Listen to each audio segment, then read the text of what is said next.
Y bienvenidos a la Daily Hustle. Soy Enrique Byrnes y presidente es el mejor cerveza. No abate por No Filter Network. Miguelito San Dieguito, not with us today. Will the Thrill, not with us today. But my wife's standing on the other side of the glass with this loading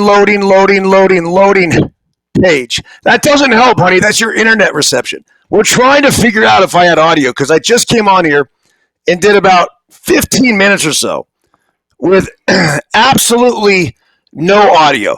Regardless, let's run this thing back. At least I know what I want to talk about. And by the way, we have the Giants and the O's here in the background. Gigantes with runners at first and second. Zach Eflin on the mound, 25 pitches in. And here's Patrick Bailey. The pitch to Bailey, a changeup down and away. So the Giants trying to get things rolling. Regardless, we still need to properly salute our boys and each and every one of you. Yes. Whew. Remember this, folks. When we are juiceful, we are useful. And when we are juiceless, we are fucking useless. A very pleasant good morning to you on the 19th day of September 2024. And of course, we are sponsored by Bet Online, the number one online gambling destination. It is the world's most trusted betting platform and your source for everything football, baseball, basketball, whatever. Bet Online has it. All the stats, the matchups, the live odds, and the spreads. Not only before the games, but also during the games. And by the way, you think you know your stuff? Get in on the $200,000 mega contest. Pick 5 games against the spread.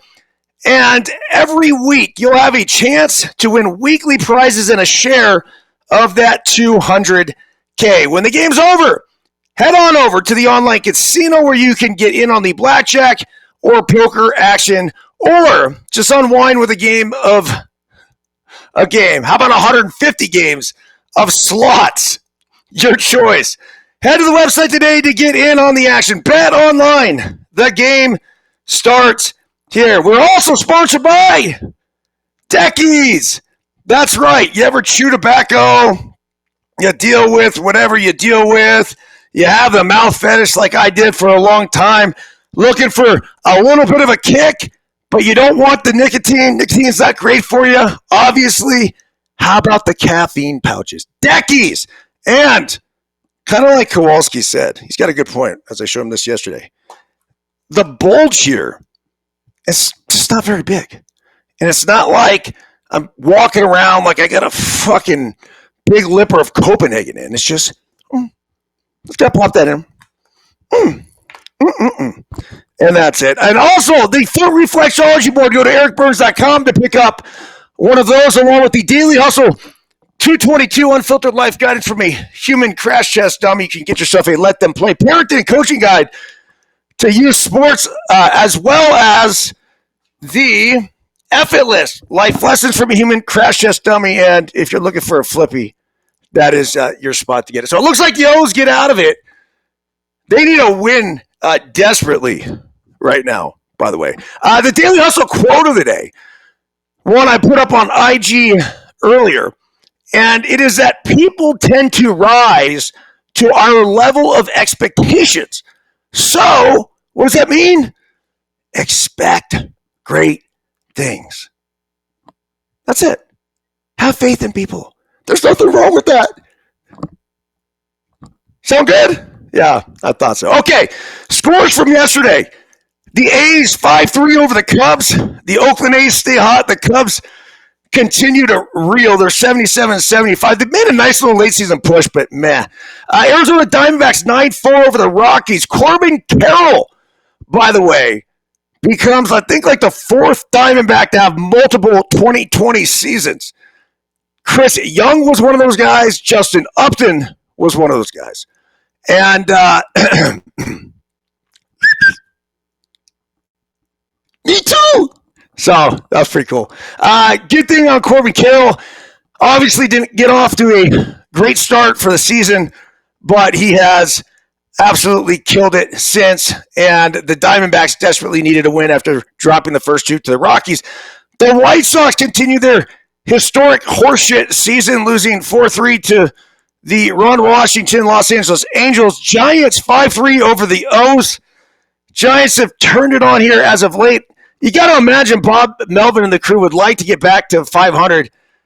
Obviously mathematically eliminated at this point. Baltimore's hanging on for dear life. They're 5 back of the Yankees now. I think they're maybe 3 or 4 out on the wild card, so they should be safe. But gosh damn, man, they've really struggled as of late. The San Diego Padres 4-0 over the Houston Astros. The Pods stay hot. Dylan Cease was remarkable. They're going to have a nice, fun postseason run there in San Diego. This is a team that I wouldn't be shocked if you end up seeing them in the World Series. And imagine if they had Blake Snell right now doing what he's doing. The Cleveland Guardians 5-4 over Minnesota. Huge win by the Guardians. Not necessarily for them. Now, they're going to chase the American League best record, but most importantly for the Detroit Tigers, who won 4-2 behind Tarek Skubal, the Cy Young front runner in the American League. Look, the Tigers, if they end up making the playoffs, are going to be one of the best stories in a long-ass time. They had a 0.2% chance. 0.2% chance of making the playoffs. That is all the way damn near up to 50% right now. So A.J. Hinch has got them playing really, really good baseball in Detroit. The Philadelphia Phillies had a great game last night with the Milwaukee Brewers.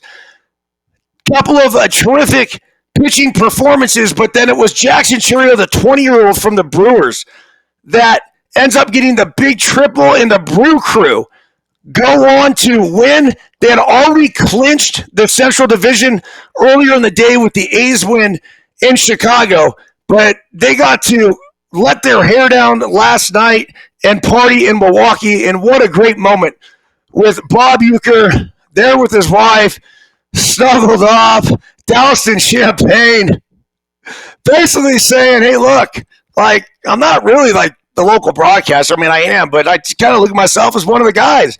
And then he went into this whole thing about how he used to throw BP, and then he'd go take a shower and then go up and call a game, and just really kind of just expressing how much he loves being in Milwaukee and being the Brewers broadcaster.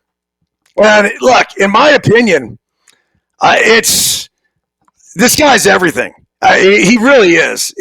He was my inspiration in my broadcasting career. And it wasn't necessarily Bob Uecker, the play-by-play guy in Milwaukee, and he does a terrific job with that.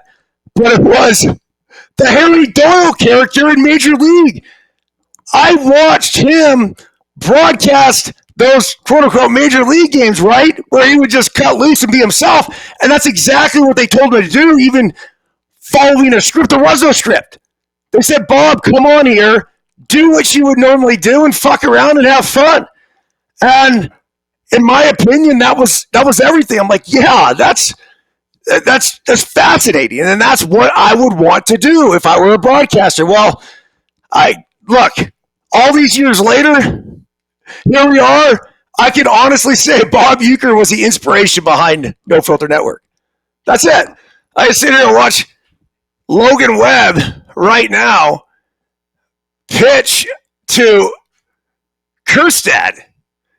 Real big swing. He flies out. Heston Kjerstad, that guy's a stud, by the way. So we're through 2 right now. 0-0. But just to be able to authentically talk about the game, talk about life, that's who Bob is. And I had an awesome opportunity to spend time around him one time at a golf event that pretty much spent a good portion of the day with him. The other times where we go into Milwaukee or we'd be on the road and he'd come down, he'd just hang around the fucking batting cage. and just talk shop. Like, this guy was just a dude, or he still is a dude. 90 years old, and still just charging life. I was listening to a game he was calling on MLB Network Radio the other day. Flawless.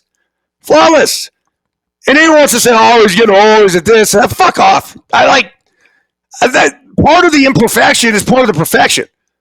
And that's what makes all of us. I'm 48 years old, and I sure as shit not perfect every time I go on a broadcast, any broadcast, this broadcast, that broadcast. So here's a little pick. This was at an event that I hosted. It was a scouts dinner, and it's put on by MLB, and it's to raise money for the Scouts Foundation, but spent a good amount of time with him. I have a picture of him. The other picture I have two other pictures, one with Larry King, double sky point, and the other one with Regis Philbin. So, double sky point there. Bob's going to stick around a lot longer. But what a night, right? I mean, to spend time around three guys that I grew up by idolizing in a lot of ways. Larry King, the best fucking interviewer of all time. The best. Short, concise, succinct. You notice that? So good of a listener he was? Yeah, exactly.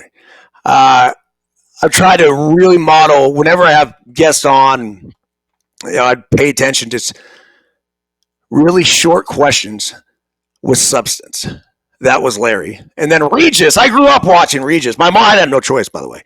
It was Regis and Kathy Lee, and so my mom would put that on every single morning. But it was just really cool to see Bob last night and him talking about how he thought he peed his pants, but maybe it was the champagne.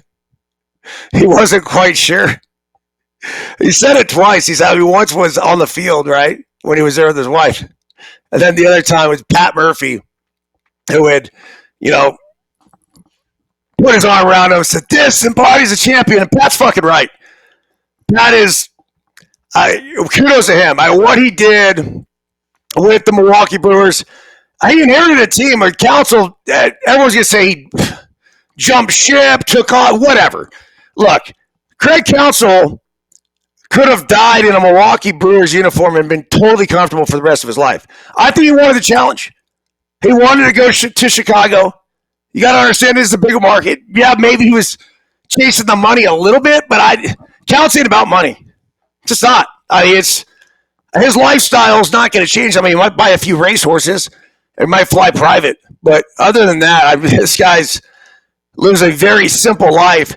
And as I mentioned earlier when I did the show first time around, it was a situation where Craig Counsell left the Milwaukee Brewers better than he found them. That makes sense? He went there, helped turn that organization around, had all sorts of fucking success.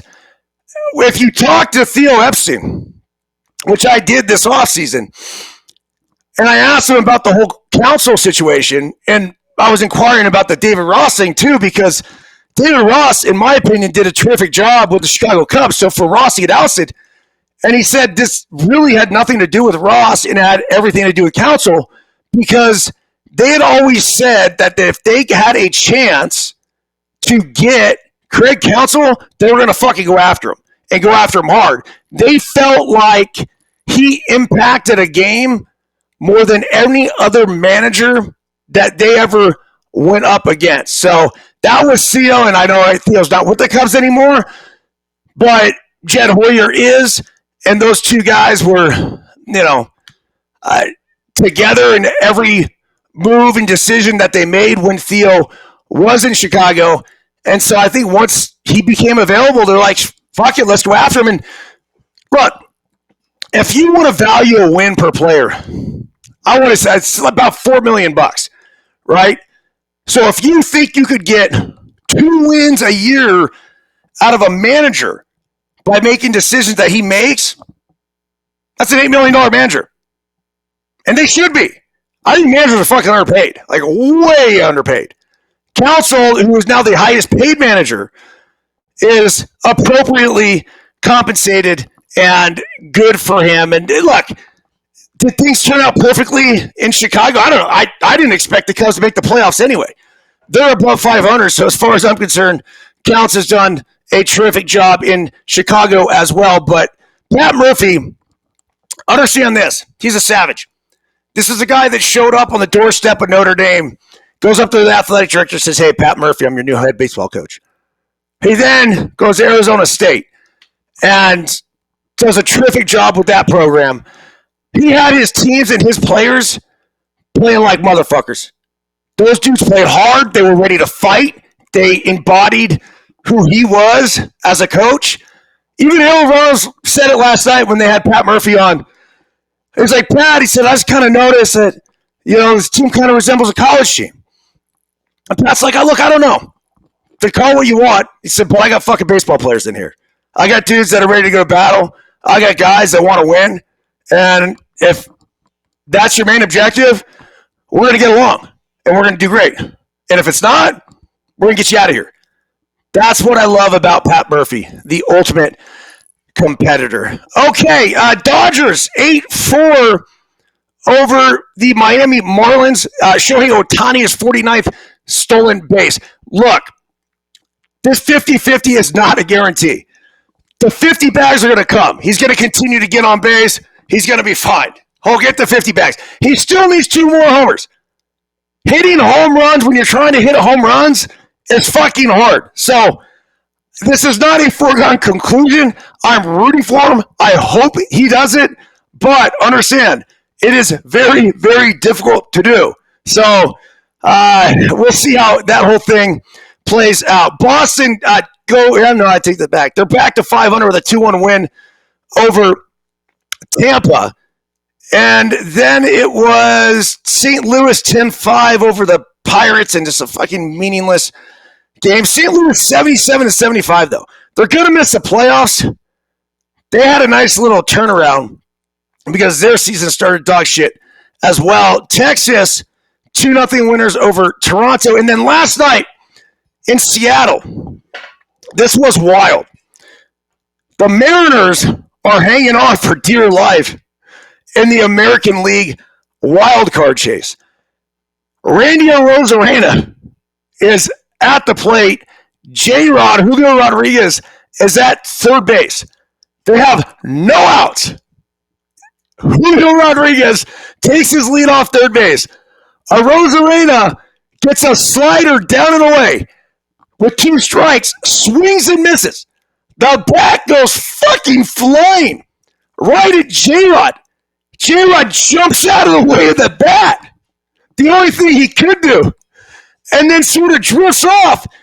And in the meantime, the Yankees realize, holy shit, we got him picked off. Catcher comes up, fires down to third. Boom. That is how the Yankees clinched. Crazy. You think you've seen it all in this game of baseball.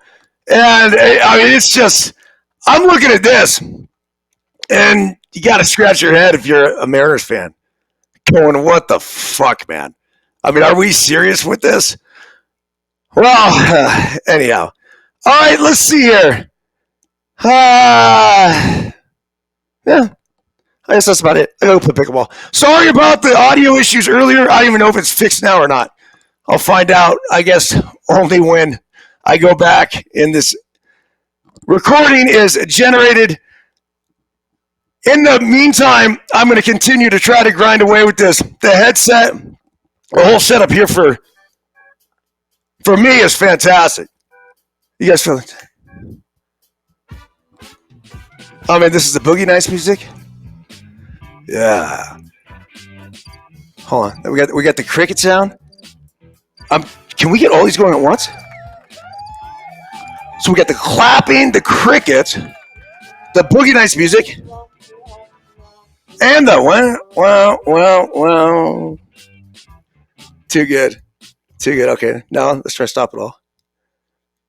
And then we go back to this right here, and I can make my voice sound like this.